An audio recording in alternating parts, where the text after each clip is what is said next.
অমন গম্ভীর রকচটা একটা মানুষ কিভাবে?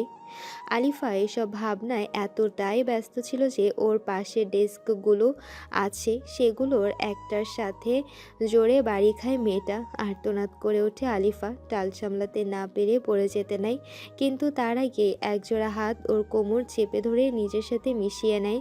চোখ কি কপালে নিয়ে হাঁটো? আর একটু হলেই তো মাথাটা ফাটতো স্টপিট একটা।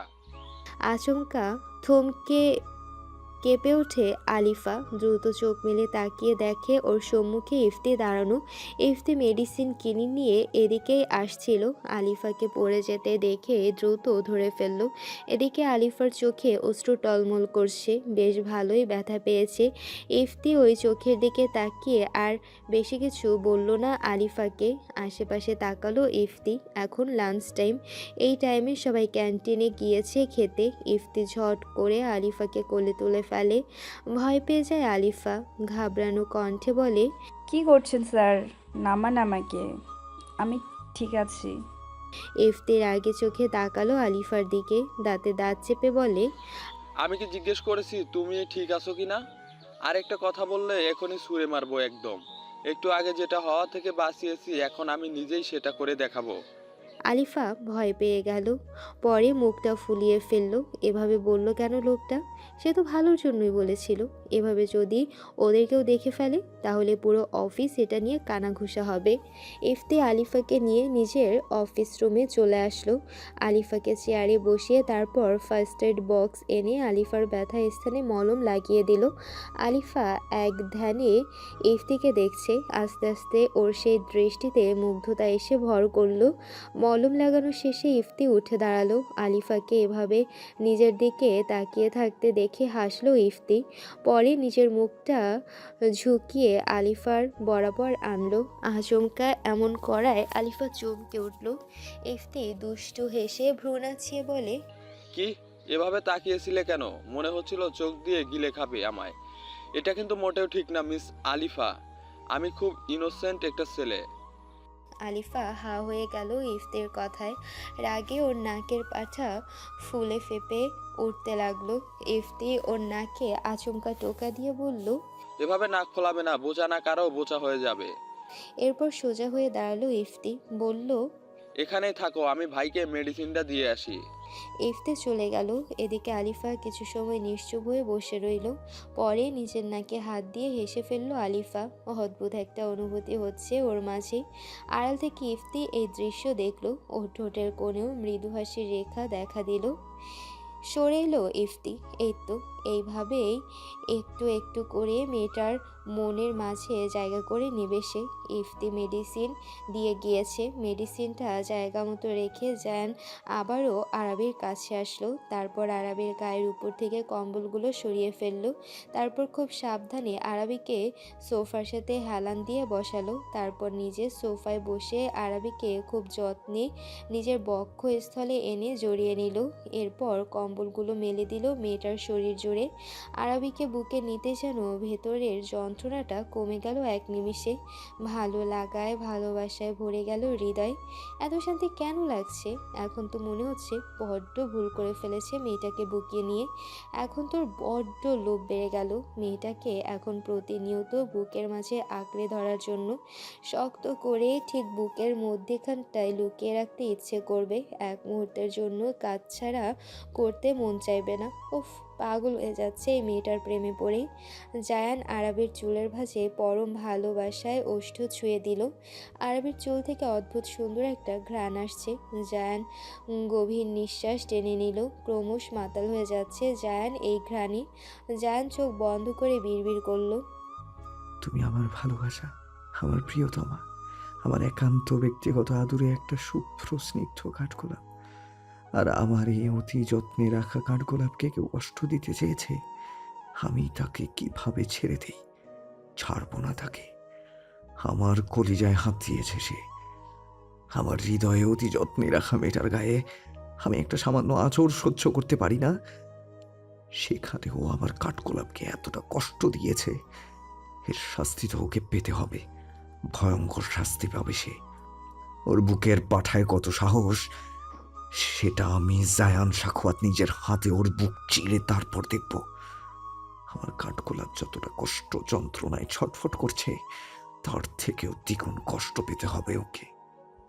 জায়ানের চোখজোড়া লাল হয়ে আছে ক্রোধে, কপালের দুপাশের রগগুলো নীল হয়ে ফুলে ফেঁপে উঠেছে, আর ঠোঁটের কোণে কুড়ো হাসি ওর। ভয়ঙ্কর লাগছে জায়ানকে এখন দেখতে। ওকে এই অবস্থায় যদি আরাবি দেখতো, নিশ্চিত মেয়েটা ভয়ে আবারও অসুস্থ হয়ে যেত। ভাগ্যিস ও অজ্ঞান হয়ে আছে।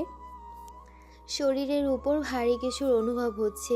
পিট পিট করে চোখজোড়া খোলে আরাবি, কিন্তু তীব্র মাথা ব্যথার কারণে সাথে সাথে আবার চোখজোড়া বন্ধ করে নেয়। অসহ্য যন্ত্রণা হচ্ছে মাথায়। আরাবি একটা হাত মাথায় চেপে ধরলো। ঠিক তখনই একটা ভারী কণ্ঠস্বর এসে বাড়ি খেলো ওর কানে। মিস আরাবি, আপনি ঠিক আছেন? জায়ানের কণ্ঠস্বর সেটা বেশ ভালোই বুঝেছে আরাবি। বহু কষ্টে চোখজোড়া খুলে তাকালো আরাবি। মাথার যন্ত্রণার কথা বলতেও ইচ্ছে করে না। জায়ানের মুখে যেন আধার নেমেছে। ঠিক সেইভাবেই খুব সাবধানে আরাবিকে ধরে উঠিয়ে বসালো। এদিকে জায়ানকে নিজের এত কাছে দেখে যেন নিঃশ্বাস আটকে গেল আরাবির। হৃদস্পন্দনের গতি বেড়ে গেল হু হু করে। এত কাছে কেন আসছে লোকটা? বুকের বাপাসটায় অদ্ভুত রকম একটা অনুভূতি হচ্ছে লোকটাকে নিজের এতটা কাছে দেখে। জায়ান আরাবিকে সোফায় ভালোভাবে বসিয়ে দিয়ে সরে এসে বলে। ঠিক আছেন আপনি? আরাবি দুর্বল কণ্ঠে বলে উঠল, ঠিক আছে। মাথা ব্যথা হচ্ছে? হুম। জায়ান শ্বাস ফেলল। ডক্টর মাহবুব তো বলেছে মাথা ব্যথা হবে। জায়ান ল্যান্ডলাইনে ফোন করে স্যুপ আনতে বলল। তারপর আরাবিকে উদ্দেশ্য করে নরম কণ্ঠে বলে। ফ্রেশ হবেন? আরাবি মাথা নিচু করে মাথা দুলালো। ফ্রেশ তো হতে হবে, কিন্তু নিজে উঠে বসার শক্তিটুকু নেই। সেখানে ওয়াশরুমে যাবে কিভাবে? কি থেকে কি হয়ে গেল? ওই স্টোররুমের ঘটনাটা আবারও মস্তিষ্কে এসে হানা দিল আরাবির। কে ছিল মানুষটা? কে এভাবে ওকে মারার চেষ্টা করলো? ও তো এখানে ভালোভাবে কাউকে চেনেও না। তাহলে ভয়ঙ্কর ঘটনাটুকু স্মরণ করতেই ভয়ে আরাবির পুরো শরীর থরথর করে কেঁপে উঠল। হঠাৎ মাথায় কারো আলতো স্পর্শ টের পেতেই হুঁশ ফেরে আরাবির। মাথা উঁচু করে তাকাতে সম্মুখে জায়ানকে দেখে। জায়ান ধীর আওয়াজে বলে। ভয় পাবেন না, আমি আছি আপনার পাশে। জায়ানের এইটুকু কথায় কেন যেন আরাবির মনটা ব্যাকুল হয়ে উঠল, আবেগী হয়ে উঠল নিমিষেই। চোখ ভরে উঠল আরাবির। যে অবস্থায় ও ছিল সেখানে মরেও যেতে পারত। ভাগ্যিস বেঁচে ফিরেছে, কিন্তু ওকে ওখান থেকে বাঁচালো কে? এই লোকটাকে ওকে বাঁচিয়েছে। তাহলে তো আরাবির কাছ থেকে বিশাল বড় একটা ধন্যবাদ পাবে লোকটা। কিন্তু শুধু মুখে ধন্যবাদ দিলে কি হবে? লোকটা ওর জান বাঁচিয়েছে। হঠাৎ করে জায়ান আরাবির সামনে হাঁটু মুড়ে বসে পড়ল। এহেন কাজে আকস্মাত চমকে উঠল আরাবি। জায়ান আলতো হাতে আরাবির ডান হাতটা স্পর্শ করলো। কণ্ঠে কোমলতা এনে বলে। I'm really very sorry, um extremely sorry Arabi. আরাবির বুকটা ধক করে উঠল। লোকটার কণ্ঠের এই ব্যাকুলতা এত অস্থির করে দিচ্ছে কেন ওকে? ভেতরটা কেন এত কাঁপছে ওর কণ্ঠস্বরে? আরাবির হাতটা যান যেখানে স্পর্শ করেছে সেদিকে তাকিয়ে আরাবি লোকটার স্পর্শ করা জায়গাটুকু শিরশির করছে। শুকনো ঢোক গিলল আরাবি। কাপা কণ্ঠে বলে। আপনি সরি বলছেন কেন? It's not your fault. আমি নিজে নিজের পায়ে কুড়াল মেরেছি। আপনি বলেছিলেন এইখান থেকে এক পাও বাইরে না ফিরতে, কিন্তু আমি শুনিনি। জায়ান আরাবির হাত জোড়া আর একটু দৃঢ়ভাবে স্পর্শ করলো। বলল। Don't blame yourself. আমার অফিসে যে এভাবে কেউ কাউকে অ্যাটাক করতে পারে, এটা আমার নজরে রাখা উচিত ছিল। দোষ কারোরই না, এটা আমার ভাগ্য লেখা ছিল। বাট থ্যাংক ইউ স্যার, আপনি না থাকলে আমি হয়তো বেঁচে ফিরতে পারতাম না। আরাবির ভেজা কণ্ঠস্বর কানে আসতেই তীব্র অনুশোচনায় জায়ানের হৃদয় ঝলসে গেল যেন। ওর অফিসে এসে ওরই প্রিয়তমাকে মেরে ফেলার মতো দুঃসাহস করতে পারে এমন লোককে ও এতদিন চিনতেই পারেনি। কিভাবে এভাবে অদেখা করলো জায়ান তাকে? রাগে চল শক্ত হয়ে আসে জায়ানের। তারপর উঠে দাঁড়ালো বিনা বাক্যে। হুট করে আরাবিকে এক ঝটকায় কোলে তুলে নিল জায়ান। আকস্মাত এমন করায় ব্যথায় ঘাবড়ে যায় আরাবি, কেঁপে ওঠে সর্বাঙ্গ মেয়েটার। এদিকে জায়ান যেন নিজের খেই হারিয়ে ফেলল। আরাবিকে এভাবে কোলে তুলে যেন মনে হচ্ছে মেয়েটাকে একেবারে জাপটে ধরে বুকের গভীরে নিয়ে যেতে, কিন্তু না, এখনো সময় হয়নি এসব করার। নিজেকে নিয়ন্ত্রণ করতে হবে। জায়ান জোরে জোরে শ্বাস নিয়ে নিজেকে সামলে নিল। এদিকে আরাবি হাঁসফাঁস করছে। এভাবে জায়ানের কোলে ওঠায় কেমন যেন লাগছে। ও বলে উঠল। স্যার কি করছেন? জায়ান সামনের দিকে তাকিয়েই বলে, ফ্রেশ হতে হবে আপনাকে, দেন খাবার খেয়ে মেডিসিন নিতে হবে। বাট স্যার আমাকে একটু হাতটা ধরে হেল্প করলেই হতো। নামিয়ে দিন স্যার, কেউ দেখলে খারাপ ভাববে। জায়ান এই কথাগুলো শুনে তীক্ষ্ণ চোখে তাকালো আরাবির দিকে। ভরকে গেল আরাবি। জায়ান গম্ভীর কণ্ঠে বলে, এটা আমার অফিস, আর এটা আমার অফিস রুম। এখানে আমার অনুমতি ব্যতীত কেউ আসতে পারবে না। সো নিজের ছোট্ট মাথায় এত প্রেশার নেবার দরকার নেই আপনার। ওয়াশরুমে আসতেই জায়ান আরাবিকে নামিয়ে দিল। তারপর ওয়াশরুম থেকে বেরিয়ে দরকারের কাজ থেকে বলে, ফ্রেশ হয়ে আমাকে ডাক দেবেন। উম, জায়ান দরজাটা আটকে দিল। জায়ান যেতেই আরাবি বেসিনের সামনে আয়নায় তাকালো। পরে লজ্জায় গাল দুটো ইৎসো লালে ছেয়ে গেল। ঠোঁটের কোণে মায়ামতী হাসি। এই হাসি যদি জায়ান দেখতো, নিশ্চয়ই আবারও একবার প্রেমে পড়তো আরাবির। ফ্রেশ হয়ে শেষে আরাবি হেঁটে হেঁটে দরজার কাছে আসলো। দুবার টোকা দিতে জায়ান দরজাটা খুলে দিল। তারপর কোলে তুলে নিল আরাবিকে। আরাবির লজ্জায় দম বন্ধ হয়ে আসছে। এভাবে কোনো দিন সে কোনো ছেলের এতটা কাছে আসেনি, শুধু ওর বাবা আর ভাইকে ছাড়া। এই লোকটাই প্রথম। জায়ান আরাবিকে সোফায় বসিয়ে দিল। তারপর সামনের টেবিল থেকে স্যুপের বাটিটা হাতে নিল। আরবির পাশে বসে এক চামচ স্যুপ নিয়ে ফু দিয়ে আরাবির দিকে এগিয়ে দিল। চোখের ইশারায় খেতে বলল আরাবিকে। আরাবি আলতো হাতে কানের পিঠে চুল গুজল। মুচকি হেসে স্যুপটুকু মুখে নিল। জায়ান ভ্রু কুঁচকে বলে, স্যুপের ফ্লেভার ঠিক আছে? আরাবি মাথা দুলালো। জায়ান বেশ যত্ন সহকারে আরাবিকে স্যুপ খাইয়ে দিচ্ছে। আরাবি খাচ্ছে আর জায়ানের দিকে এক দৃষ্টিতে তাকিয়ে আছে। আচ্ছা, কোনো জায়গায় কি এমন হয়, এত বড় একটা কোম্পানির বস সাধারণ একটা কর্মচারীর জন্য এতটা অস্থির হতে, এতটা ব্যাকুল হয় কেউ? আরাবিকে মনে করে যেন জায়ানের চোখের দিকে তাকালো। লোকটার চোখজোড়া অদ্ভুত সুন্দর। হ্যাজেল বর্ণের চোখজোড়ার দিকে একবার তাকিয়ে আর চোখ সরাতে পারল না আরাবি। ডুবে গেল ওই চোখের গভীরতায়। মুগ্ধতা এসে ভর করল ওর চোখে মুখে। অদ্ভুত সুন্দর চোখজোড়া, যেন কিছু বলতে চাইছে ওকে। আরাবি আবারও গভীর দৃষ্টিতে তাকালো। সাথে সাথে বক্ষস্থল কেঁপে উঠল আরাবির। ওই চোখে দেখতে পেল বিশাল সমুদ্র সমান ভালোবাসা, এক আকাশ সমান ব্যাকুলতা। এই ভালোবাসা, এই ব্যাকুলতা কার জন্য? জায়ানের সামনে তো একমাত্র ওই বসে আছে। তবে কি লোকটা ওকে ভালোবাসে? তাই তো এত যত্ন, এত চিন্তা করছে সে ওর জন্য। কিন্তু এটা কিভাবে সম্ভব? ওর তো চাপা গায়ের রঙের মেয়েকে এত সুদর্শন পুরুষ কিভাবে ভালোবাসবে? কিভাবে সম্ভব এটা? পর মুহূর্তে আরাবের মনের ভেতর থেকে কেউ যেন বলে উঠল, সব সম্ভব আরাবি, সব সম্ভব। একবার এই লোকটার দিকে এক পা এগিয়ে দেখ আরাবি, শুধু একবার ভরসা করে তার হাতটা ধর, দেখবি কোনো দিন ঠকবি না তুই। আরাবি একে একে জায়ানের সাথে কাটানো প্রতিটা মুহূর্ত মনে করতে লাগলো। জায়ানের করা প্রতিটা কর্মকাণ্ড যেন তাকে চোখে আঙ্গুল দিয়ে সবটা পরিষ্কার দেখিয়ে দিচ্ছে। আরাবি যেন জায়ানের ওই হ্যাজেল বর্ণের চোখের মায়ায় পড়ে গেল। ঘোর লাগা কণ্ঠে বলে উঠল, আপনার চোখ জোড়া অদ্ভুত সুন্দর আর আকর্ষণীয়। আরাবির কণ্ঠে আকস্মাত এমন একটা কথা শুনে চমকে উঠল জায়ান। হাতে থাকার স্যুপটার বাটিটা যেন কেঁপে উঠল দৃশ্যমান রূপে। সাথে কাঁপছে জায়ানের বুক। জায়ান অবাক কণ্ঠে বলে, ধ্যান ভাঙল আরাবের। থতমত খেয়ে উঠল যেন মেয়েটা। এসব কি করছিল? কী সব ভাবছিল? আরাবি মাথা নিচু করে নিল।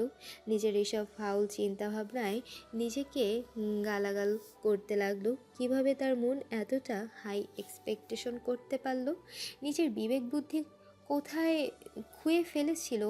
আরবের মাথা ব্যথা যেন এতে আরও এক ধাপ বেড়ে গেল। সেভাবে থেকেই ভেজা কণ্ঠে বলল, সরি স্যার। জার্নি থেকে কোনো সাড়া শব্দ পেল না আরাবি। এতে যেন মনটা খারাপটা আরও যেন দ্বিগুণ বেড়ে গেল। চোখ ভরে উঠল, ঠোঁটে ঠোঁট চেপে চুপ করে রইল। চোরা দৃষ্টিতে জার্নির দিকে তাকালো আরাবি। লোকটা শান্ত হয়ে মেডিসিন খুলছে। একসময় সেগুলো বাড়িয়ে দিল আরাবির দিকে, গাম্ভীর্যপূর্ণ আওয়াজে বলে। খেয়ে নিন। আরাবি কাপা হাতে মেডিসিনগুলো খেয়ে নিল, তারপর কিছু না বলে চুপচাপ বসে রইল। জায়ান ফের বলে, আপনি রেস্ট নিন, আমি আপনার হাতের কাজগুলো সেরে তারপর আপনাকে আপনার বাসায় ড্রপ করে দিব। আর আগামী 3 দিন অফিসে আসবেন না, আপনার ছুটি, বাড়িতে বিশ্রাম নেবেন। মোট কথা, ফুললি রিকভার না হওয়া পর্যন্ত অফিসে আসবেন না। আরাবি মাথা নিচু করে বলে, তার দরকার নেই স্যার, আমি ঠিক আছি আর একাই যেতে পারবো। আর ছুটিরও দরকার নেই, মাত্রই অফিস জয়েন করেছি, এক্ষুনি এত ছুটি নিলে পরে। বাকিটা আরাবি বলতে পারল না। জায়ান ভ্রু কুঁচকে আরাবির দিকে তাকিয়ে বলে, I don't like being disobeyed. Hope you understand. Rest for now. Zayan আর কিছু না বলে চলে গেল নিচের টেবিলে। চেয়ারে বসে ঝটপট ল্যাপটপ অন করে নিজের কাজে মনোযোগ দিল। আরাবি করুণ চোখে তাকালো জায়ানের দিকে। লোকটা কি রাগ করেছে ওর কথায়? না হলে এভাবে মুখ গোমড়া করে আছে কেন? অবশ্য লোকটা সর্বক্ষণ মুখে আধার নামিয়ে রাখে, হাসে না কেন লোকটা? আরবির খুব করে মন চাইলো একবার জায়ানের ওই কালচে ঠোঁট জোড়ার হাসি দেখতে, কিন্তু আদৌ কি তা দেখতে পাবে সে কোনো দিন?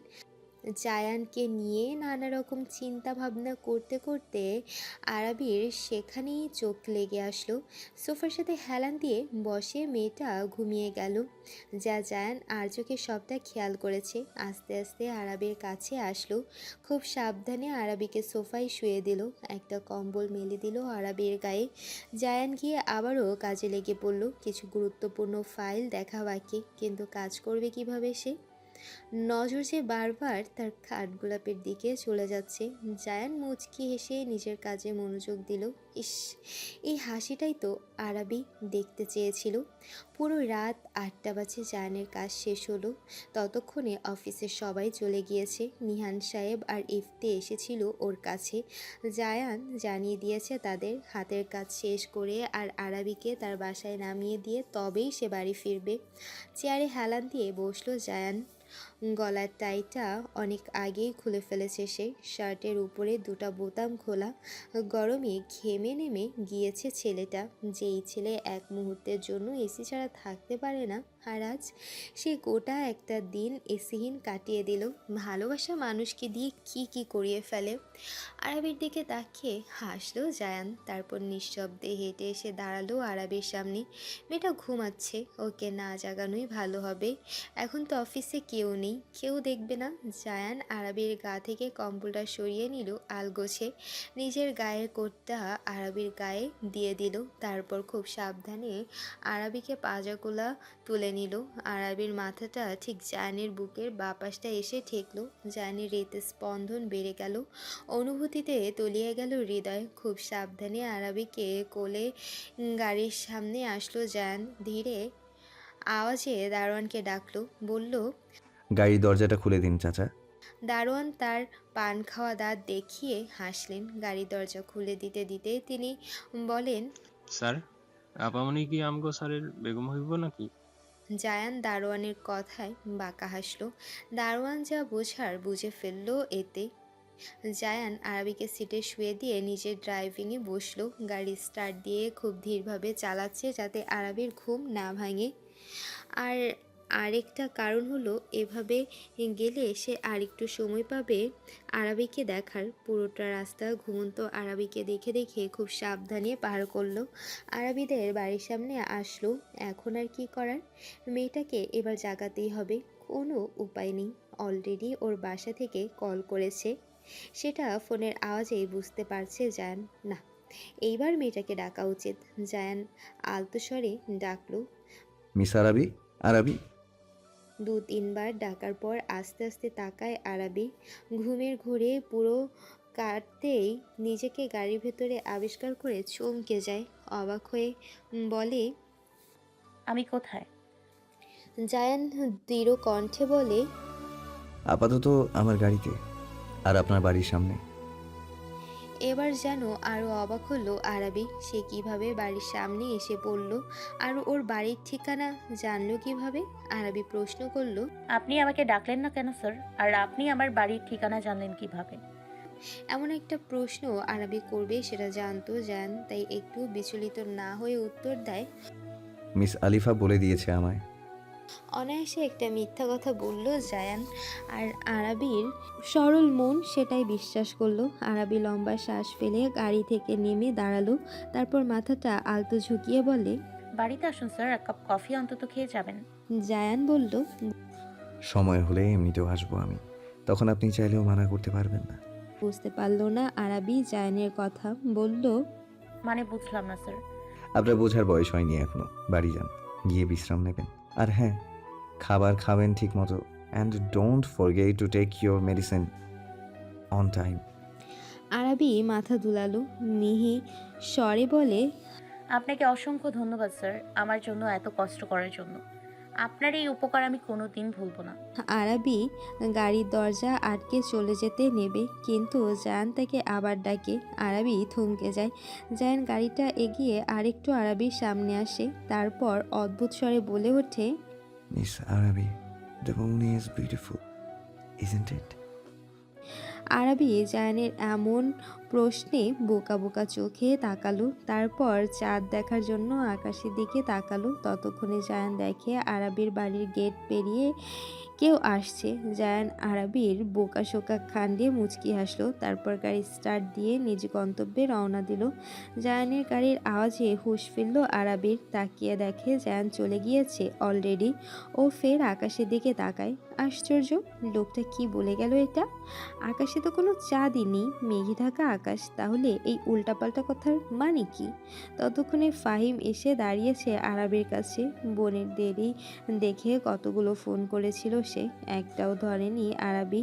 সে রওনাই দিতে নিয়েছিল আরাবির অফিসের উদ্দেশ্যে। বের হতেই দেখে রাস্তায় আরাবি, ছুটে চলে আসে বোনের কাছে। ফাহিমের ডাকে আরাবি সেদিকে তাকায়, আহ্লাদে কণ্ঠে ডেকে ওঠে, ভাইয়া। ফাহিম দ্রুত আরাবির কাছে আসলো। রাস্তার সোডিয়ামের লাইটের আলোতে আরাবির ফ্যাকাশে মুখটা দেখেই ফাহিমের মুখে আধার নেমে আসে। অস্থির হয়ে বলে, কিরে, তোর এই অবস্থা কেন? চোখ মুখ এমন লাগছে কেন দেখতে? আর আমার ফোন ধরিসনি কেন? আরাবি যেন ঘাবড়ে গেল। কি উত্তর দিবে এখন সে ফাহিমকে? ওই ঘটনাটা সম্পর্কে ফাহিমকে বলা যাবে না কিছুতেই, তাহলে সর্বনাশ হয়ে যাবে। আরাবি ইনিয়ে বিনিয়ে মিথ্যা বলল। ফোন সাইলেন্ট করেছিল ভাইয়া, তাই শুনতে পাইনি, সরি। আর ওই অফিসের লাঞ্চ আওয়ারে আলিফার সাথে একটু মার্কেটে গিয়েছিলাম। আসার পথে ঝুম বৃষ্টির কবলে পড়ে যাই, আধ ভেজা হয়ে যায়, আমরা অফিসে পৌঁছতেও দেরি হয়ে যায়। আধ ভেজা শরীর নিয়ে এসির মধ্যে কাজ করেছি, তাই এখন ঠান্ডা লেগে গিয়েছে। স্যার বিষয়টা খেয়াল করে বলেছে পুরো সুস্থ হয়ে অফিসে যেতে। আর হ্যাঁ, এখানে পৌঁছেও দিয়েছে স্যার। ফাহিম এক হাতে বোনকে আগলে নিল, তারপর বাড়িতে যেতে যেতে বলে, নয়ন ঠিকই বলেছে, ওই অফিসের মালিক অনেক ভালো। যাক, শুনে ভালো লাগলো। আর হ্যাঁ, আগে থেকে চাটা নিয়ে যাবি। নিজের প্রতি এত খামখেয়ালি হলে হয়? চল, বাসায় গিয়ে গরম পানি দিয়ে গোসল করে নিয়ে খাবার খাবি, তারপর মেডিসিন খেতে হবে। অফিসের লোকটা অনেক ভালো, তুই অসুস্থ দেখে তোকে ছুটিও দিল। তার সাথে একবার দেখা হলে আমি তাকে ধন্যবাদ দেব। আরবি ভাইয়ের কথায় বিড়বিড় করলো, আসলে ভাইয়া সে অনেক ভালো, অনেক অনেক ভালো। তোমার আর বাবার পর তাকেই আমার খুব ভালো মনের মানুষ মনে হয়েছে সে আমার খুব আপন একজন মানুষ। এমনটা কেন মনে হয় আমার, কেন? উত্তর কি পাবো কোনোদিন? এসব ভাবতে ভাবতে বাড়ি চলে যায় আরাবি ফাহিমের সাথে। কপালের ঘামগুলো বারবার মুছতে ব্যস্ত ম্যানেজার সোলাইমান। ভয়ে তার হাত পা কাঁপছে, শ্বাস আটকে আসছে একটু পরপর।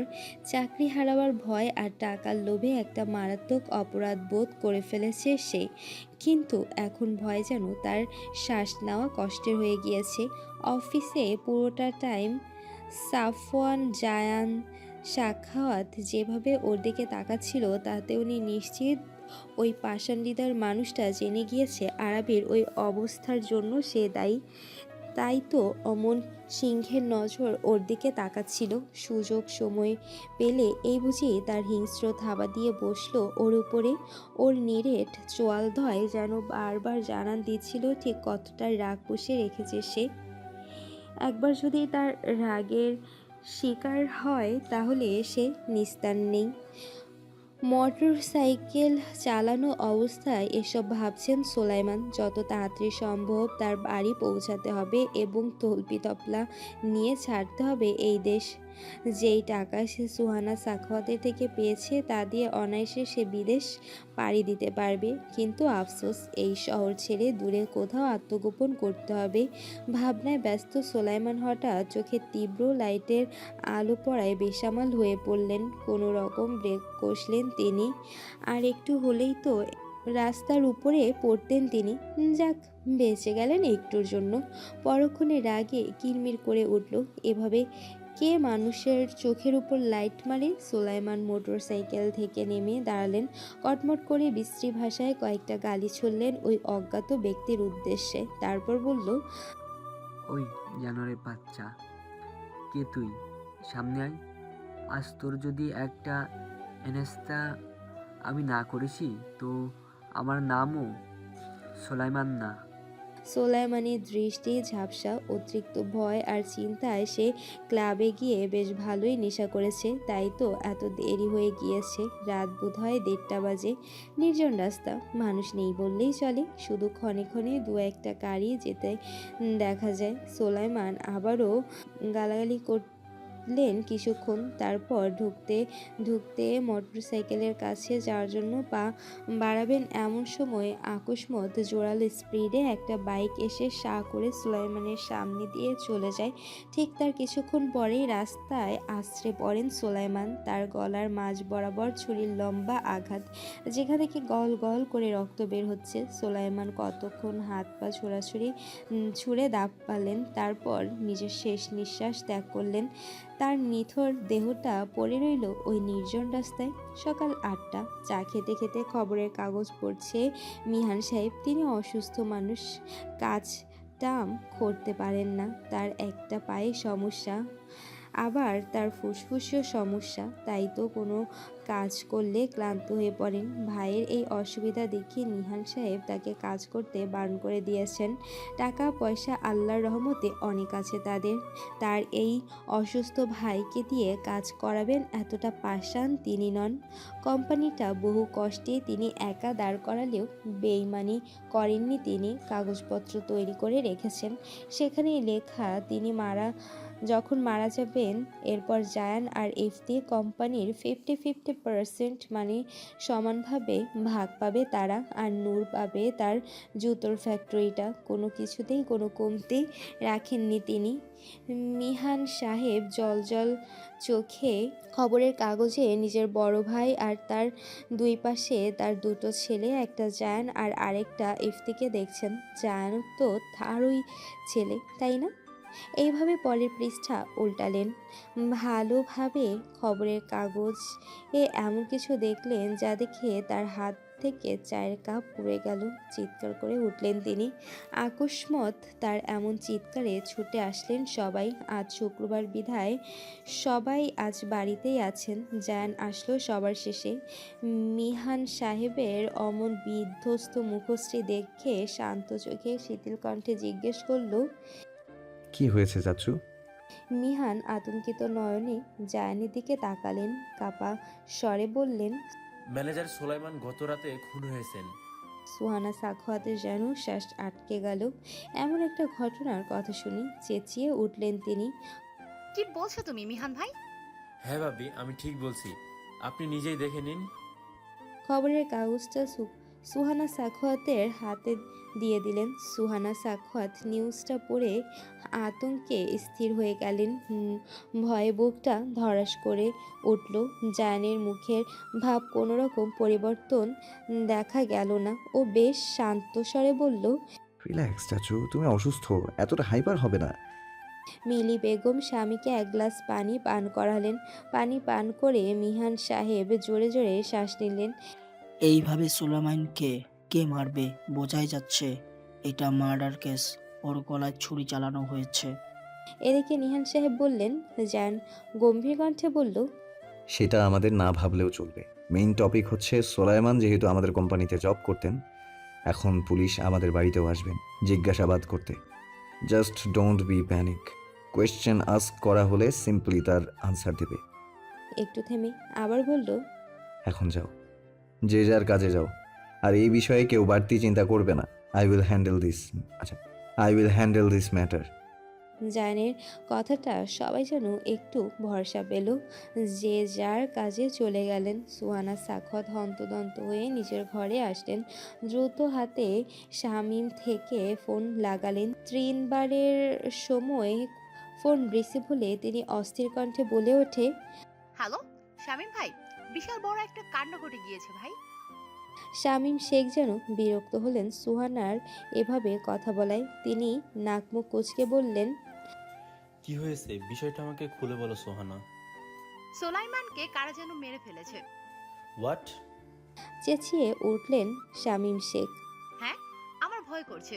কেউ কি জেনে গিয়েছে সোলাইমান ওই মেয়েটাকে মারতে চেয়েছে? সেই কারণেই কি সোলাইমানকে মেরে ফেলেছে সে?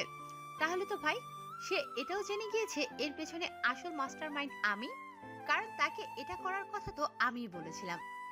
শামীম শেখ ধমকে উঠলেন সুহানাকে। কি যাতা বলছো? হ্যাঁ, আমি ঠিকই বলছি। যদি কোনোভাবে এটা জায়ান জানতে পারে, আমার নিস্তার নেই শামীম ভাই। আর ফাঁসলে আমি একা ফাঁসবো না, আপনাকে তো আমি মুক্ত করতে দেব না যদি আমার কিছু হয়ে যায়। সোহানা ভালোভাবে কথাবার্তা বলিও। কি? আমাকে ছেড়ে দিবেন না আপনি? এটা মনে রাখবেন, আমার কিছু হলে আপনার মেয়েকে এই বাড়ির পুত্রবধূ বানানো আপনার স্বপ্নই রয়ে যাবে, এই আমি বলে দিলাম। হট করে ফোন কেটে দিলেন সুহানা সাখাওয়াত। শামীম শেখ চিন্তায় ডুবে গেলেন। কে এসে যে সোলাইমানকে এভাবে মেরে ফেললো। দেখতে দেখতে 3টে দিন বাড়িতে বসে কাটালো আরাবির। শরীরটা এখন পুরোপুরি সুস্থ। সারাদিন বিশ্রাম করে কাটিয়েছে সে। ঠান্ডা লাগায় তাকে কেউ কাজে টাচ করতে দেয়নি। এসবের মাঝে জায়ানের কথা সর্বক্ষণ ভেবেছে আরাবি। লোকটা যেন একটা গোলক ধাঁধা। ক্ষণে ক্ষণে লোকটার অদ্ভুত সব কথাবার্তা ওর মাথায় ঢোকে না। সেদিন জায়ানের চোখে যে অদ্ভুত অনুভূতি আবিষ্কার করেছিল আরাবি, তা কি আদৌ ওর সঠিক ধারণা ছিল নাকি নেহাতি ওর মনের ভ্রম? আর সেদিন কি একটা কথা বলল, ওই একটা বাক্য শুনে কেমন যেন হৃদয় কেঁপে উঠছিল আরাবির। এটার অর্থ কি? আজ 3 দিন যাবৎ ভাবছে আরাবি। এটার অর্থ কি? আজ 3 দিন যাবৎ ভাবছে আরাবি। বেলকনিতে আনমনে আকাশে তাকিয়ে আছে আরাবি। আজ আকাশের মস্ত বড় একটা চাঁদ উঠেছে। পরিষ্কার আকাশ। ওই কথাটা আজ বললে একটা মানানসই ছিল, কিন্তু মানুষটা তো আর বোকা না যে এইভাবে কোনো কারণ ছাড়াই একটা কথা বলে ফেলবে। ওই বাক্যটা দিয়ে মানুষটা কি কিছু ইশারা করছিল? তবে সেটা কি? এই প্রশ্নের উত্তর সে কোথায় পাচ্ছে না। আরাবির হাতের ফোনটা বের করলো। আচ্ছা, সবাই বলে দুনিয়ার যত প্রশ্ন আছে তার উত্তর নাকি গুগলে পাওয়া যায়। ও কি একবার ট্রাই করে দেখবো, যদি কিছু পাই? আরাবি নিজের বোকা বোকা ভাবনায় নিজেই হাসে। আবার নিজেকে শান্ত করে নিয়ে সত্যি সত্যি গুগল করলো। জানে সে কথাটা, দেখলো what is the meaning of the moon is beautiful, is not it? Search বারে চাপ দিতেই ওর প্রশ্নের উত্তর আসে।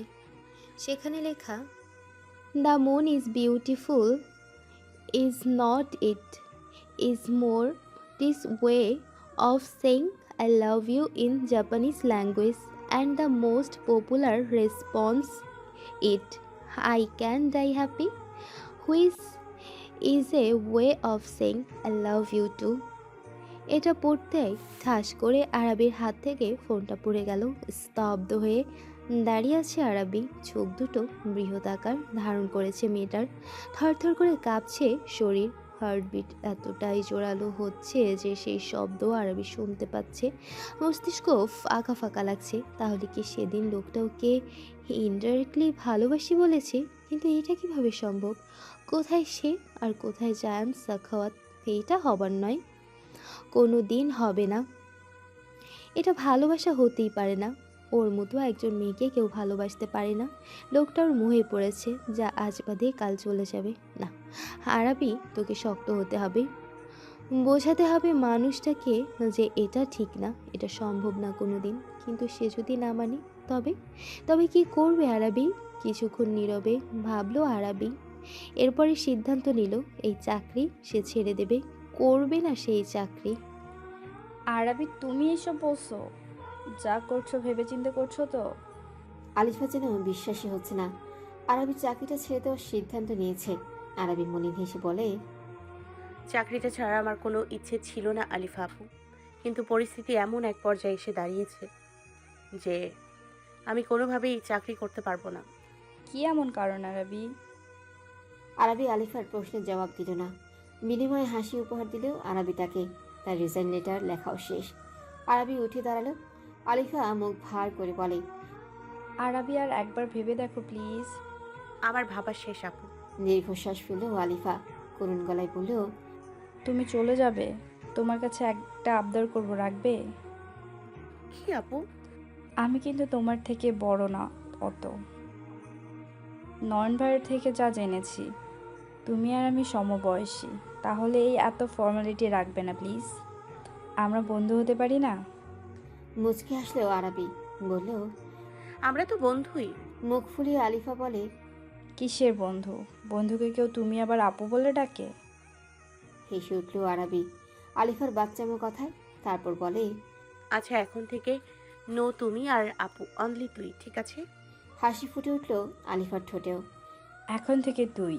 কিরে, ভালো আছিস? খিলখিল করে হাসলো আরবি। বলল, বিন্দাস আছি, তুই কেমন আছিস?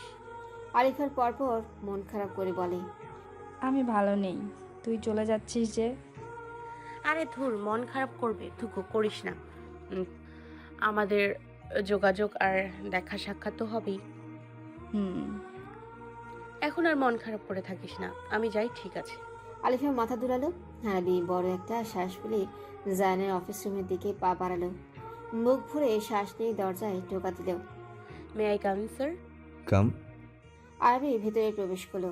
দেখে জায়ন খুব মনোযোগ সহকারে ল্যাপটপে কাজ করছে। ভ্রুজোড়া কুচকিয়ে তীক্ষ্ণ চোখে মনিটরের দিকে তাকিয়ে আছে সে। সাদা শার্ট আর কালো ডেনিম প্যান্টে মারাত্মক আকর্ষণীয় লাগছে তাকে। বলিষ্ঠ শরীরের মাসলগুলো যেন ফুলে ফেপে উঠেছে ওই শার্টের উপর দিয়ে। অডামারাস পিগুয়েট ওয়াচ পরিহিত হাতটি অনবরত ল্যাপটপে চালিয়ে যাচ্ছে সে। আঙুলগুলোর যেন দণ্ড বিশ্রাম নেই। ফর্সা মুখটায় চাপদাড়িগুলো যেন তার চেহারায় সৌন্দর্য আরও দ্বিগুণ বাড়িয়ে দেয়। চোখ জোড়ার দিকে তাকালেই যেন হারিয়ে যায় আরবি। ওই কালচে খয়েরি ঠোঁটজোড়া পাশে ছোট্ট কালো তিল। কি যে অমায়িক সুদর্শন এই লোক, যার দিকে একবার তাকালেই চোখ সরানো যায় না যেন। আর এই লোকটা নাকি তার মতো একটা মেয়েকে ভালোবাসে। এটা কিভাবে সম্ভব? সে তো অমন সুন্দর না, ফর্সা গায়ের রঙের মেয়ে না সে। এই দুনিয়াটা যে ফর্সা গায়ের রঙের জন্য পাগল। কালো মেয়েদের তো সর্বদাই মানুষের তুচ্ছ তাচ্ছিল্য শুনতে হয়। এই যে লোকটা বলে সে নাকি ওকে ভালোবাসে, তার ভালোবাসা যদি আরবি মেনেও নেয়, কিন্তু ওর মতো একটা মেয়েকে কি লোকটার পরিবার মেনে নেবে? তাদের এই সমাজ প্রতিনিয়ত ওকে আর ওর পরিবারকে কথা শুনতে হবে লোকের। কত কথা যে লোকে বলে, এই যেমন, হায় রে, এই ছেলে এই মেয়েকে বিয়ে করেছে, কিভাবে সম্ভব? নিশ্চয়ই জাদুটনা করেছে। বড় লোকের ছেলে তো, টাকা পয়সা হাতিয়ে নেবার ধান্দা। আজকালকার যুগে বাপ মা মেয়ে দিয়ে ব্যবসা শুরু করে দিয়েছে। এমন চাঁদের মতো সুন্দর ছেলের সাথে এই কালিটিকে মানাইব? বাচ্চা কাচ্চাগুলো যদি এই মেয়ের মতোই হয়, তাহলে তো কথাই নাই। কি সর্বনাশ করলো রে! আরো অনেক জঘন্য সব কথা বলে মানুষ। এসব আরবি শুনতে পারবে না, একদম পারবে না। তাকে বললেও সে মানবে না। কিন্তু ওর বাবা মাকে যদি কেউ কিছু বলে, তবে সেটা আরবি কোনোভাবেই মেনে নিতে পারবে না। তাই এই সিদ্ধান্ত নিয়েছে আরবি। দাঁড়িয়েই থাকবেন? কি জন্য এসেছেন সেটা বলেন। আর যদি কিছু বলার না থাকে তাহলে আমার সামনে এসে বসুন। অকস্মাৎ জায়নের ভারিক্কি গলার আওয়াজে কেঁপে উঠে আরবি। শুকনো ঢোক গিলে এক পা দুই পা করে জায়নের কাছে এগিয়ে যায়। রিজাইন লেটারটা জায়নের দিকে বাড়িয়ে দিয়ে বলে, স্যার, এই লেটারটা পড়ে একটা সাইন করে দিন। জান কাজে ব্যস্ত, ইদানিং কাজের চাপটা বেড়েছে। নতুন প্রজেক্ট হাতে পাওয়ায় সে কাজ করতেই করতেই বলে, গম্ভীর স্বরে বলে, এই ফাইলের উপরে রাখুন আরবি, এই কাজটা শেষ করে তারপর কাজটা করে দিচ্ছি। আরবি বাচাল যেন। ভালো হয়েছে লোকটা জিজ্ঞেস করেনি এটা কিসের লেটার। সে জানে লোকটা এত সহজে তাকে যেতে দেবে না। রিজাইন লেটার সে দিয়ে দিয়েছে, এখন যে করেই হোক এই অফিস থেকে তাকে বেরোতে হবে। আরবি আমতা আমতা করে বলে, স্যার আসলে আমার আজকের দিনের জন্য আবারও ছুটির প্রয়োজন। জানি গতদিন আমি ছুটি কাটিয়েছি, কিন্তু আজকের দিনটার ছুটিও প্রয়োজন। জান কাজ থামিয়ে দিল, শান্ত চোখে তাকালো আরবির দিকে। ওই চোখে দৃষ্টির প্রখরতায় আরবির শরীরে শিহরণ বই গেল। জান ঠান্ডা স্বরে বলল, আমি আপনাকে সেই দিনই বলে দিয়েছি আরবি, আপনার শরীর সুস্থ না হওয়া পর্যন্ত অফিসে আসবেন না। তবুও যেহেতু এসেছেন, ভালো কথা। অফিসে এসে যদি আপনার খারাপ লাগে তাহলে সেটা সিম্পলভাবে আমাকে বলবেন। এত কৈফিয়ত আমি চাইনি। বাড়ি যান, গিয়ে বিশ্রাম নিন, সুস্থ না হওয়া পর্যন্ত আসবেন না। আরবি স্বস্তির নিঃশ্বাস ছাড়ল। যাক, অল্পতেই লোকটা মেনে গিয়েছে। আরবি মৃদু স্বরে বলল, ধন্যবাদ স্যার, আসি তাহলে। আরবি চলে গেল। আরবির যাওয়ার দিকে শীতল দৃষ্টিতে তাকিয়ে আছে জায়ান। আরবিকে আজ অদ্ভুত লাগছে। মেয়েটা কি কিছু নিয়ে টেনশন করছে? কিন্তু কি না, ভালোভাবে খোঁজ নিতে হবে। কি হয়েছে তার প্রিয়তমা কাঠগোলাপে? জান মনে মনে সবটা ভেবে নিয়ে আবার কাজে মনোযোগ দিল। হাতের কাজটা তাকে দ্রুত শেষ করতে হবে। বাসায় আসতেই মায়ের নানান প্রশ্নের সম্মুখীন হলো আরবি। আরবির চাকরি ছেড়ে দেওয়ার ব্যাপারটা আপাতত না জানানোর সিদ্ধান্ত নিল। ওর মা আর বাবাকে বললেও, জ্বরটা বোধহয় এখনো পুরোপুরি সারেনি। শরীর ম্যাচ ম্যাচ করছে আর মাথাটাও ব্যথা করছে, এজন্য ছুটি নিয়ে চলে এসেছি। জিয়াদ সাহেব বললেন, আহা লিপি, এত প্রশ্ন করো না তো। মেয়েটার ভালো লাগে না, এই জন্যই চলে এসেছে, তাই না? জামা, তুই গিয়ে বিশ্রাম নে। আরবি রুমে চলে আসলো। তারপর ধপ করে শুয়ে পড়ল বিছানায়। কি করবে আরবি এইবার? চাকরিটা তো ছেড়ে দিল, এখন কি করবে? ভাই যদি জেনে যায় চাকরি ছাড়ার ব্যাপারটা, তবে কি করবে সে? কি জবাব দেবে? আরবির চোখ ভিজে উঠল। জীবনটা এত কঠিন কেন? আজ কালো বলে কি এত এত সমস্যা ওর জীবনে? ও তো কালো না, শ্যামলা গায়ের রং তার, তবু মানুষ ওকে কালোই বলে। ছোট থেকেই এই গায়ের রং নিয়ে নানান কটু কথা শুনতে শুনতে আরবির মনে ভয় ঢুকে গিয়েছে। 3-4বার বিয়ের সম্বন্ধ এসেছিল আরবির, প্রতিবার এই গায়ের রঙের কারণেই কেউ ওকে পছন্দই করেনি। উল্টো আরও নানান কথা শুনিয়ে দিয়েছে ওকে আর ওর পরিবারকে। ফাহিম রেগে গিয়ে হুলস্থুল কাণ্ড করে সেদিন। এরপর আর আরবির বিয়ের ব্যাপারে কথা ওঠায়নি কেউ, না কাউকে দেখতে দিয়েছে আরবিকে। কিন্তু এতে আরবি অনেক অসুস্থ হয়ে পড়ে। কারোর সাথে ঠিকঠাক কথা বলতো না, মানুষের সান্নিধ্যে যেতে ভয় পেত, ঘর ছাড়া বের হতোই না। মানে পুরো ডিপ্রেশনে চলে গিয়েছিল আরবি। ফাহিম একদিন ওকে জোর করে সাইকিয়াট্রিস্টের কাছে নিয়ে যায়। তারপর জানতে পারে আরবি সোশ্যাল ফোবিয়া হয়ে গেছে। তবে অতটাও মারাত্মক পর্যায়ে যায়নি। সোশ্যাল ফোবিয়া হচ্ছে যেমন ধরুন, আপনার বন্ধুদের দ্বারা খারাপ আচরণ, টিটকারি, সমালোচনা বা বুলিংয়ের শিকার হলে পরবর্তী সময়ে সামাজিক ভয় রোগ হতে পারে। অতিরিক্ত সোশ্যাল স্ট্যান্ডার্ড বা সামাজিক মান সবসময় মানসিক চাপ তৈরি করে। ফলে সামাজিক পরিবেশে কাজ করতে গেলে বেশি দুশ্চিন্তা তৈরি হয় এবং দুশ্চিন্তা থেকে অনেক শারীরিক এবং মানসিক উপসর্গ দেখা দেয়। ভয় ও দুশ্চিন্তা থেকে নিজেকে দূরে রাখতে ধীরে ধীরে সে সামাজিক পরিবেশ এড়িয়ে চলে। এভাবেই সামাজিক ভয় বা সোশ্যাল ফোবিয়া তৈরি হয়। জাতিগত বিভেদ ও বৈষম্য, ভেদাভেদ, সংখ্যালঘু জনগোষ্ঠীর সামাজিক ভয় রোগের কারণ হতে পারে। ফাহিম যেন পাগল হয়ে যায় বোনের জন্য। পুরো টানা 6 মাস চিকিৎসা চালানোর পর আরবি স্বাভাবিক জীবনে ফিরে আসে। তবে ভয়টা এখনও মনের এক কোণে থেকে গিয়েছে। বিছানায় শুয়ে থাকা আরবির চোখ থেকে অনবরত অশ্রু গড়িয়ে পড়ছে। মনে মনে ভাবছে কবে হবে তার এই বিষাদ ভরা জীবনটা রঙিন হয়ে উঠবে, কবেও একটু স্বস্তির নিঃশ্বাস নিতে পারবে। কাঁদতে কাঁদতে সেভাবেই ঘুমিয়ে যায় আরবি। তবে আরবি ভাবতেও পারবে না আগামীতে ঠিক কী অপেক্ষা করছে ওর জন্য। যদি জানতো তবে এভাবে ঘুমাতে পারতো না কোনোদিনও। আরও ঘুমাচ্ছিস? মাত্রই ঘুম থেকে উঠে ফ্রেশ হয়ে বেরিয়েছে আরবি। ফাহিমের ডাক শুনে ও বলে, হ্যাঁ ভাইয়া, এসো ভেতরে। ফাহিমের ডাক শুনেও বলে। ফাহিম আলগোছে ভেতরে প্রবেশ করলো। আরাবির বিছানায় বসে পাশের জায়গাটা থপথপিয়ে দেখিয়ে বলে। এখানে এসে বস। আরবি চুপচাপ বাধ্য মেয়ের মতো ফাহিমের পাশে এসে বসলো। আরবি বসতেই ফাহিম আরবির মাথায় আদরের স্পর্শে হাত বুলিয়ে বলে ওঠে। আমি তোর বড় ভাই, আর তুই তো জানিস তোর ভাই কখনো তোর খারাপ চাইবে না, তাই না? আরবি মাথা তুলে সম্মতি দিল, বলল। হ্যাঁ, তুমি আমার জন্য যা করবে আমার ভালোর জন্যই করবে। ফাহিমের চোখ মুখ যেন উজ্জ্বল হয়ে উঠল এই কথা শুনে। বলল। তাহলে আজ একটা কথা বলবো, আমার কথাটা রাখবি। চিন্তিত হয়ে পড়ল আরবি। কি এমন কথা বলবে ফাহিম যার জন্য সে এভাবে কথা বলল? আরবি বলল। কি কথা ভাইয়া? আগে বল আমার কথাটা রাখবি। বিশ্বাস করিস না আমাকে? নিজে থেকেও বেশি বিশ্বাস করি, আর তাই তোমার কথাটা আমি রাখবো। এইবার বলো কি কথা। আরবির কথায় ফাহিম স্বস্তি নিঃশ্বাস ফেল। বার কয়েক জোরে জোরে শ্বাস নিয়ে অতঃপর বলল। তোর জন্য বিয়ের সম্বন্ধ এসেছে। ফাহিমের মুখে এমন একটা কথা শুনিয়ে চমকে উঠল আরবি। অবিশ্বাস্য নজরে তাকালো ফাহিমের দিকে। ওর যেন বিশ্বাসই হচ্ছে না ফাহিম নিজে এই কথাটা ওকে বলছে। যে ফাহিম ওর জন্য বিয়ের সম্বন্ধ আসায় রেগে গিয়ে দুদিন বাড়িতে আসেনি, সেই ফাহিম আজ নিজেই ওকে এই কথা বলছে। আরবি কাঁপা স্বরে বলে। ভাইয়া, এসব তুমি কি বলছো? ফাহিম বুঝতে পারো আরবির মনের অবস্থা, তাই আরবির একটা হাত আঁকড়ে ধরে ওকে ভরসা দিল। নরম গলায় বলে উঠল। দেখ বোন, বিয়ে মানুষকে একদিন না একদিন করতেই হবে। আমি তুই যতই বিরোধিতা করি না কেন, দুনিয়ার এই নিয়ম কেউ বদলাতে পারেনি। এমনিতেও জীবনের এক পর্যায়ে এসে মানুষের একজন জীবনসঙ্গী প্রয়োজন হয়। বিয়ে হচ্ছে একটা সামাজিক বন্ধন বা চুক্তি।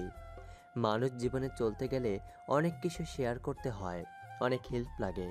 প্রতিটি মুহূর্তে একজনকে প্রয়োজন হয় নিজের সুখ দুঃখ হাসি আনন্দ শেয়ার করার জন্য। জীবনে একজন সত্যিকারের বন্ধুর প্রয়োজন হয়, যে কিনা সবসময় হেল্প করতে, প্রতিটি মুহূর্তের জীবনকে আরও সুন্দর আর সুখের করার জন্যই মানুষ বিয়ে করে। আর আমিও চাই আমার বোনটা সুখে থাকুক। তুই সুখী মানে আমি সুখী। তোকে কোনো ভালো ছেলের হাতে তুলে দিতে পারলে জীবনে থেকে আমার জীবনটা সার্থক হবে। আরও ফাহিমের প্রতিটা কথা মাথা নিচু করে শুনল আরবি। সত্যিই তো, ফাহিম যা বলছে ঠিকই তো বলেছে। হাজারও বলুক বিয়ে করবে না, কিন্তু এটা যে কোনোভাবেই হয় না। আরবি ছলছল চোখে ফাহিমের দিকে তাকালো। ফাহিম মলিন হাসলো আরবির ওই কান্নারত মুখশ্রী দেখে। তারপর নিজের হাতে যত্ন সহকারে আরবির চোখজোড়া মুছিয়ে দিল। অতঃপর বলল। তুই যদি না চাস তবে আমি তোকে জোর করবো না। আরও তবে আমি নিজে যাচাই বাছাই করেছি ছেলের সম্পর্কে, এরপরে তোকে এই বিষয়ে জানাতে এসেছি। ছেলে অনেক ভালো, তার কোনো খারাপ ব্যাকগ্রাউন্ড নেই। তবে তুই না চাইলে আমি তাদের মানা করে দেব। তাদের আসতে বলো ভাইয়া। তারপর বলল আরবির দৃঢ় কণ্ঠ। ফাহিম বড় বড় চোখে তাকালো। সত্যি আরবি রাজি হয়ে গেছে এত তাড়াতাড়ি? তুই সত্যি রাজি? আরবি জোরপূর্বক হাসার চেষ্টা করলো। অতঃপর বলল। আমি জানি তুমি কখনো আমার খারাপ চাইবে না, আর মানুষের কটু কথা শোনার ভয় আর কতদিন পাবো বলো? এই তো আমার লক্ষ্মী বোন। তবে তাদের আসতে বলি। ছেলে দেখে যদি তোর পছন্দ না হয় তাহলে আর কোনো জোর নেই। হুম। ফাহিম উঠে দাঁড়ালো। তারপর আরবির মাথায় আদর করে হাত বুলালো। বলল। রেস্ট নে, আমি বাজারে যাচ্ছি। রান্না বান্নাও তো করা লাগবে, তাই না? আচ্ছা। ফাহিম চলে গেল। ও যেতেই আরবি চুপচাপ বিছানায় বসে দিল। কি হচ্ছে ওর সাথে? আর ভবিষ্যতেও বা কি হবে জানে না আরবি। এখন সবটা আল্লাহ তাআলার হাতে ছেড়ে দিয়েছে সে। এইবার দেখা যাক তিনি কি লিখে রেখেছেন ওর কপালে। হ্যাঁ, আমি নাম বলিনি তো। হ্যাঁ, তবে শুনে রেখো, আমার বোন যদি না করে দেয় এরপর আর কোনো কথা হবে না। বহু কষ্টে ও নিজেকে শক্ত করে এই সিদ্ধান্ত নিয়েছে। নিজের ঘরে বসে ফোনে কথা বলছে ফাহিম। ফোনের ওপাশ থেকে ফাহিমের কথা শুনে ইফতি যেন চিন্তায় পড়ে গেল। সত্যি যদি আরবি জানকে দেখে না করে দেয় তবে কি করবে তারা? তবু নিজেকে সামনে ইফতি বলে। আমার বড় বাবা বলেছে তো, আপনাদের যা সিদ্ধান্ত হবে তাই আমরা মেনে নিব। রাখছি তবে, কাল ইনশাল্লাহ দেখা হবে। ইনশাল্লাহ। ফোন কেটে চুপচাপ বসে রইল ইফতি। পরশুদিন থেকে যেন একের পর এক ঝটকা খাচ্ছে ইফতি। পরশুদিন রাতে অফিস থেকে ফিরতে হুট করে নিহান সাহেব সকলকে একসাথে ডাকলেন। তারপরে এমন একটা কথা বললেন তিনি যে শুধু ইফতি না, বাড়ির সকলেই অবাক হয়েছে। নিহান সাহেব বলেছিলেন,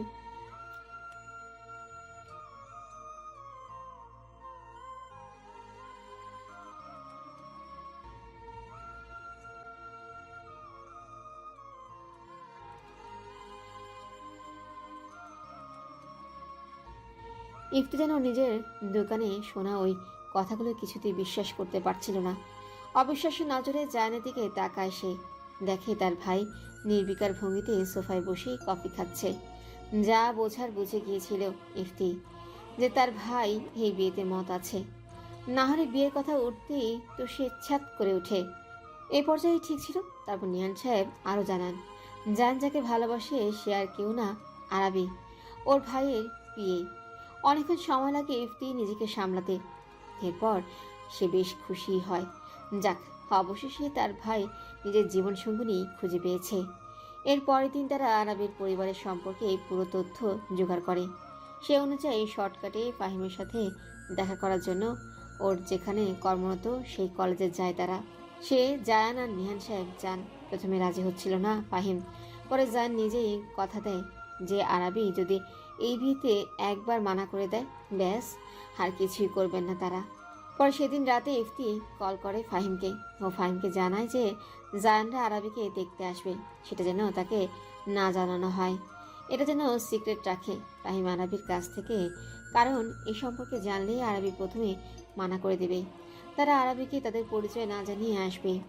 আসার পর তাদের পুরো পরিবার দেখে যদি এই মেয়েটার ধারণা পাল্টে যায়, যদি সে রাজি হয় তবে তো আলহামদুলিল্লাহ, আর রাজি না হলেও কোনো জোর নেই এতে।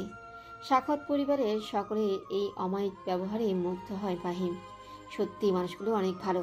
তার বোন যদি রাজি হয় তবে ওর বোনটা সুখী হবে ইনশাল্লাহ। সেদিন রাতে বোনের জন্য তাহাজ্জুদের নামাজ পড়ে দোয়া করে ফাহিম, তার বোনটা যেন সুখে থাকে। আরাবিকে ওর মা তৈরি করছে। মেয়ের ভীত চেহারার দিকে তাকিয়ে লিপি বেগম দীর্ঘশ্বাস ফেলেন। শাড়ির আঁচলটা সুন্দরভাবে গুছিয়ে দিয়ে তিনি আরাবির গালে আদরে স্পর্শ করলেন। মমতাময়ী মায়ের আদরে স্পর্শে আরাবি করুণ চোখে ওর মায়ের দিকে তাকালো। লিপি বেগম আলতো হেসে আরাবির কপালে চুমু খেল। আরাবি চোখ বন্ধ করে ফেলল।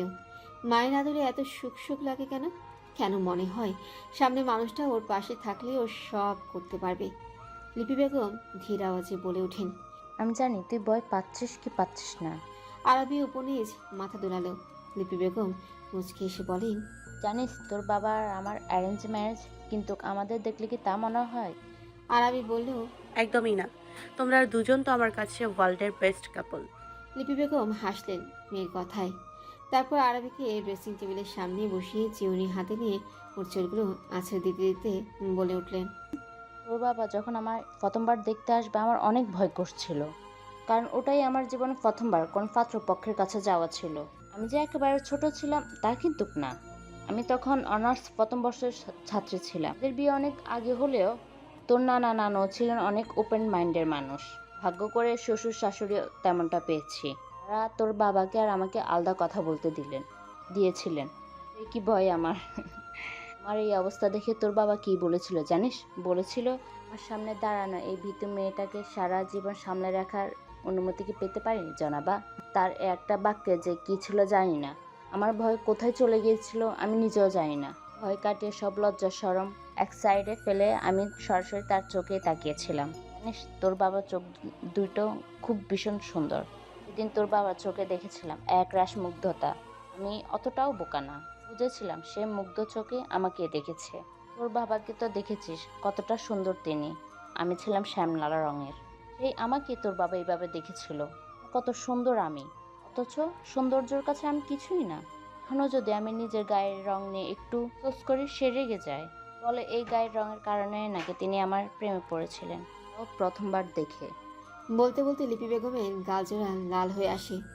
আরবি মুগ্ধ হয়ে দেখে তার মায়ের এই লজ্জা মাখা মুখশ্রী। কি সুন্দর লাগে তার মাকে লজ্জা পেলে। ঠিকই তো, এত সুন্দর একটা মেয়েকে যে মন দিয়ে দেখবে সে নিশ্চিত প্রেমে পড়ে যাবে, যেমনটা ঘটেছে তার বাবার সাথে।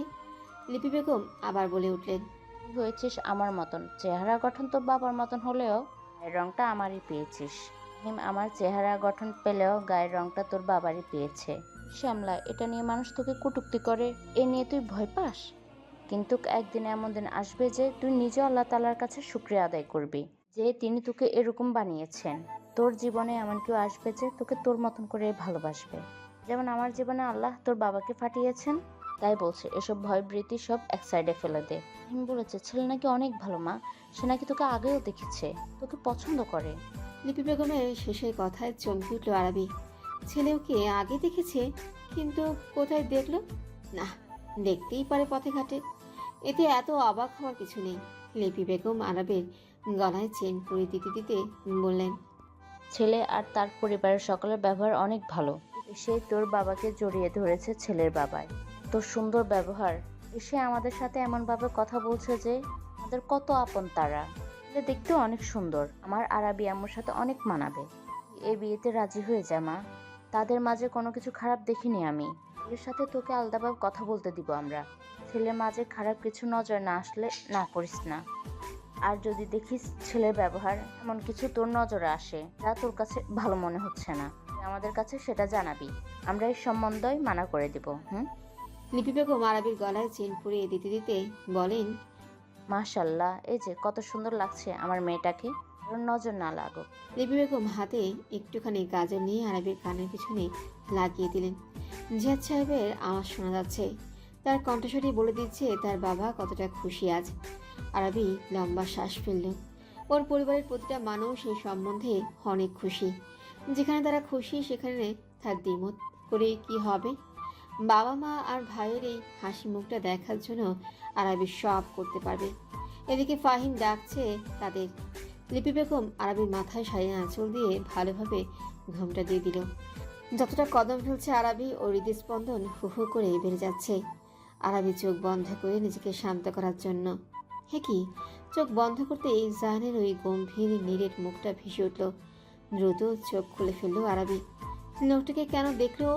আচ্ছা, লোকটা এখন কি করছে? সে কি ওর রিজাইন লেটারটা পড়েছে? পড়লেও তখন কেমন করছিল সে? লোকটা কি ভীষণ কষ্ট পেয়েছে লেটারটা পড়ে? দীর্ঘশ্বাস ফেললো আরবি। না, এসব ভেবে এখন আর লাভ নেই, যা করার আরবি করে ফেলেছে। তাই এখন যা ওর সাথে হচ্ছে সেদিকে মনোযোগ দিল আরবি। সোহানা সাখাওয়াত না চাইতেও আজ পরিবারের সাথে এসেছেন। তিনি যদি না আসেন তবে জায়ানের চোখে নিজেকে ভালো মা হিসেবে তুলে ধরবেন কিভাবে? এটা তো কিছুতেই করা যাবে না। তাই নিজের মনের বিরুদ্ধে গিয়ে তিনি এখানে এসেছেন। এখানে এসে জিহাদ সাহেবের ফ্ল্যাট দেখে নাক মুখ কুঁচকে ফেলেছিলেন। শেষমেশ ফ্ল্যাট বাসে থাকি এমন মেয়েকেই পছন্দ হলো জায়ানের। না চাইতেও ঠোঁটে জোরপূর্বক হাসি টেনে তিনি সবার সাথে কথা বলছেন। যখন শুনল মেয়েকে নিয়ে আসা হচ্ছে, তিনি মেয়েটাকে দেখার জন্য সেদিকে তাকালেন। তাকাতেই যেন আশ্চর্য হয়ে গেল। কি মেয়েকে পছন্দ করেছে জায়ান? তিনি অবাক হয়ে বিড়বিড় করলেন, শেষমেশ জায়ান এই কালো মেয়েটাকেই পছন্দ করলো? সোহানা সাখাওয়াতের যেন বিশ্বাসই হচ্ছে না ব্যাপারটা। এটা কিভাবে সম্ভব? এত এত সুন্দর সুন্দর মেয়ের সম্বন্ধ এসেছে জায়ানের জন্য। আহানাও কি কম সুন্দর? তাও তো জান রাজি হচ্ছিল না। তাই বলে শেষমেশ কিনা এই কালি মেয়েটা? সোহানা সাখাওয়াত জোরে জোরে শ্বাস নিয়ে নিজেকে সামনে নিলেন। না, তাকে স্বাভাবিক থাকতে হবে, যাতে কারো নজরে সে খারাপ না হয়ে যায়। তাই তিনি চুপচাপ বসে রইলেন। জান শক্ত হয়ে বসে আছে, চোখ দুটি স্থির সামনে রমণীটির দিকে। চোখে মুখে তার মুগ্ধতা এসে ভিড় করেছে। শাড়ি পরিহিতা আরবিকে দেখে যেন শ্বাস আটকে বসে জায়ান। হে কোন রূপে নিজেকে তুলে ধরল মেয়েটা! এমনিতেই তো সে এই মেয়েটার জন্য পাগল, আজ যেন পুরোপুরি তাকে বদ্ধ পাগল বানিয়ে ছাড়বে ওই মেয়ে। ছোট্ট মুখের ওই আদরটা এত আদরে কেন? এত মায়া মায়া কেন ওই কাজল কালো নয়নজোড়া? নাকের বাঁ পাশটায় ওই জল জল করা পাথরের নাক ফুলটা এত কেন মানিয়েছে মেয়েটাকে? গোলাপের পাপড়ির ন্যায় ঠোঁট জোড়ায় লিপ গ্লস লাগানোতে যেন আরও আকর্ষণীয় লাগছে। কালো খয়েরি সংমিশ্রণ রঙের জামদানি শাড়ি গায়ে জড়িয়েছে আরবি। কি সুন্দর লাগছে মেয়েটাকে! জানি ইচ্ছে করছে এখনই মেয়েটাকে গিয়ে জড়িয়ে ধরতে। জান ভেবে নিল বিয়ের পর আরবিকে সব সময় শাড়ি পরিয়ে রাখবে সে। ঘর ভর্তি শাড়ি কিনে দেবে তার বউকে। যখন যেই শাড়িতে তার কাঠগোলাপকে দেখতে ইচ্ছে করবে তখন সেটাই পরিয়ে ওকে নিজের সামনে বসিয়ে ঘন্টার পর ঘন্টা দেখবে জায়ান। নিজের ভাবনাতে হাসলো জায়ান। আবারও আরাবির দিকে তাকালেন। সে এখন অপেক্ষায় আরাবি তাকে দেখে ঠিক কী রিয়েকশন দেবে। এদিকে আরাবিকে সবার সামনে আনতেই আরাবি সালাম দিল তাদের। সবাই সালামে উত্তর দিল। আরাবি এখনও কারো দিকে তাকায়নি, মাথা নিচু করে আছে মেয়েটা।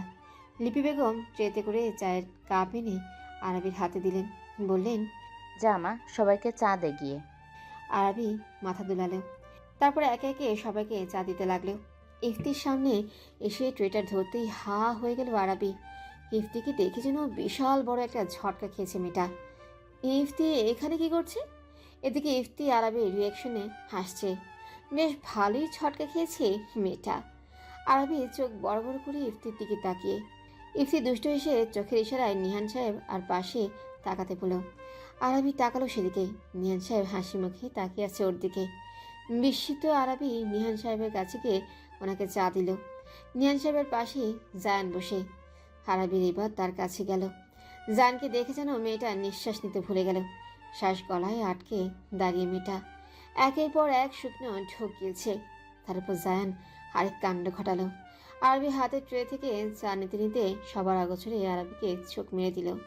শিউরে উঠল আরবি। ওর যেন বিশ্বাসই হচ্ছে না। পাত্র যে জায়ান নিজে হবে এটা সে কখনোই ভাবতেই পারেনি, কখনোই না। যার কাছ থেকে পিছু ছাড়ানোর জন্য এত কিছু করলো আরবি, শেষমেশ কিনা তার কাছে আবার আসতে হলো কি? কি হচ্ছে ওর সাথে?